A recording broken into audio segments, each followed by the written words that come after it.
আর একটু আগে ওই রেকর্ডটা বাজিয়েছিল, আর ওই ভয়ানক আওয়াজটা আবার ফিরে এসেছিল। আবার মিথ্যে কথা বলছো তুমি। আমি মিথ্যে বলছি না। দেখেছি আমি তোমার এই ছায়া আর আওয়াজের কথা শুনতে শুনতে। রাজীব না, রাজীব প্লিজ না।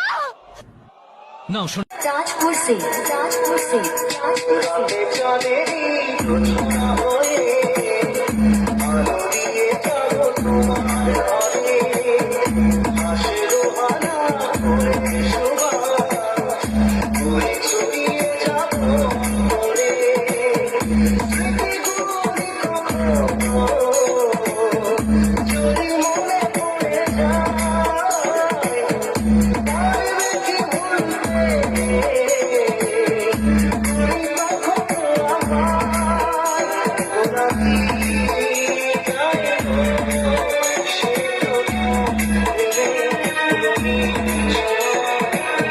Download from djpp.in